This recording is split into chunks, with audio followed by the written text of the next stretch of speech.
नमस्कार, मेरा नाम रचा है। तो आज हमारे साथ सर्वभाषा ट्रस्ट के स्टॉल पर डॉक्टर मनोज तिवारी सर हैं, जिनका छोटा सा साक्षात्कार हम आयोजित करने जा रहे हैं और इनका सौभाग्य हमें प्राप्त हुआ कि आज हमारे साथ सर हैं, जो हम अपने दर्शकों तक इससे अवगत कर पाएंगे। तो सर, आप अपना संक्षिप्त में परिचय हमारे दर्शकों को देंगे सर? मेरा नाम डॉक्टर मनोज तिवारी है और मैं पिछले सर्वभाषा ट्रस्ट से मैं जुड़ा हुआ हूँ, प्रारंभिक दौर से ही जुड़ा हुआ हूँ और खुशी होती है कि इतनी अल्पावधि में हमारा जो ये प्रकाशन है उसने उत्कृष्ट साहित्य का प्रकाशन किया है और परिष्कृत रूप में उसे छापा है। तो मैं सबसे पहले तो केशव भाई को इसके लिए बहुत बहुत मुबारकबाद देता हूँ कि उन्होंने ही, उनकी मेहनत के कारण ही यह प्रकाशन इतना दूर तक सफ़र कर पाया है। और रही बात मेरी, तो मैं मुख्य रूप से कविताएं और लघु कथाएं ये दो लिखता हूं। मेरी पिछले साल अभी आई थी एक किताब, बतियाती औरतें और अन्य कविताएं, ये कविता संग्रह। और उससे पहले आई थी मुश्किल है मुट्ठी भर सुख पाना। और शमशेर पर एक शमशेर की कविता करके गद्य है, समीक्षात्मक पुस्तक है, ये आई थी। इस प्रकार से अन्य और भी आई हुई हैं किताबें। सर, आपका लेखन की ओर रुझाव किस प्रकार बढ़ा? आप उसकी प्रक्रिया पर थोड़ा प्रकाश डालना चाहेंगे सर? लेखन जैसे आमतौर पर हिंदी लेखकों के साथ क्या है कि वो प्रेमचंद को पढ़ते हुए बड़े होते हैं, प्रेमचंद को हम पढ़ते हैं, रेणु को पढ़ते हैं, तो इस तरह से तो हमारा जारी रहा।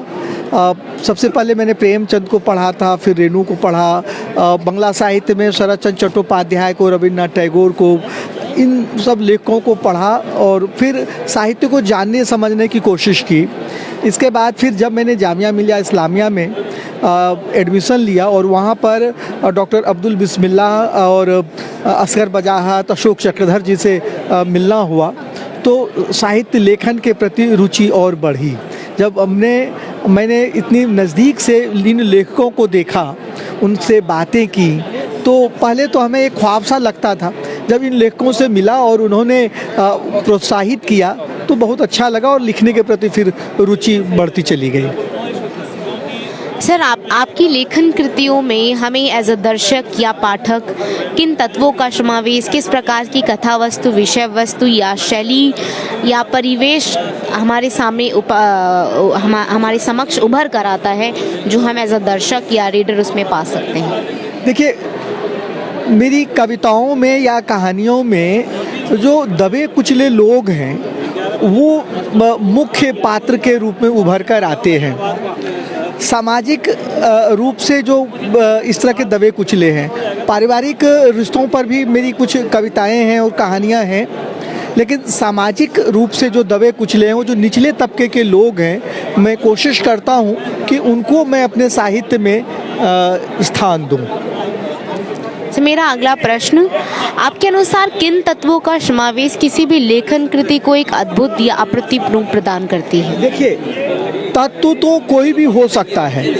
मैं ये नहीं कह रहा कि वो समाज के निचले तबके का ही हो, मिडिल क्लास का भी हो सकता है, उच्च वर्ग का भी हो सकता है। तत्व तो कहीं से भी ले सकते हैं, लेकिन ईमानदारी जो एक चीज़ है, जिस कथा वस्तु को आप, जिस विषय वस्तु पर आप रचना करने जा रहे हैं, उसमें आप अगर ईमानदारी बरतते हैं, ईमानदार लेखन करते हैं, तो वह अपने आप में प्रसिद्धि पाती है और चीज़ें आगे बढ़ती हैं।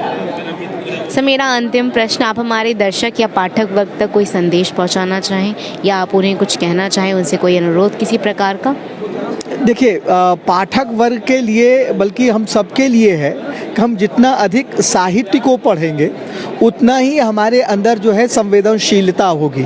और जब हमारे अंदर संवेदनशीलता होगी तो जो हम छोटी छोटी चीज़ों पर गुस्सा या मारपीट या हिंसा पर उतर आते हैं, ये चीज़ें अपने आप बंद हो जाएंगे। हम देखते हैं कि छोटी छोटी बात पर लोग क्रोधित हो जाते हैं, एक दूसरे को गाली गलौज करते हैं, हिंसा करने पर उतारू हो जाते हैं। ये चीज़ों पर रोक जो है साहित्य ही लगा सकती है। साहित्य अगर आप पढ़ते हैं तो उनकी संवेदनाओं से अवगत होंगे और फिर अपने आप वो सहनशीलता भी आएगी और चीज़ों को संवेदनात्मक रूप से संवेदनशील होकर जांचने परखने की कोशिश करेंगे और विवेक जहाँ पर आएगा वहाँ पर हिंसा या किसी भी अन्य प्रकार की जो दुराचार है वो अपने आप रुक जाएगा।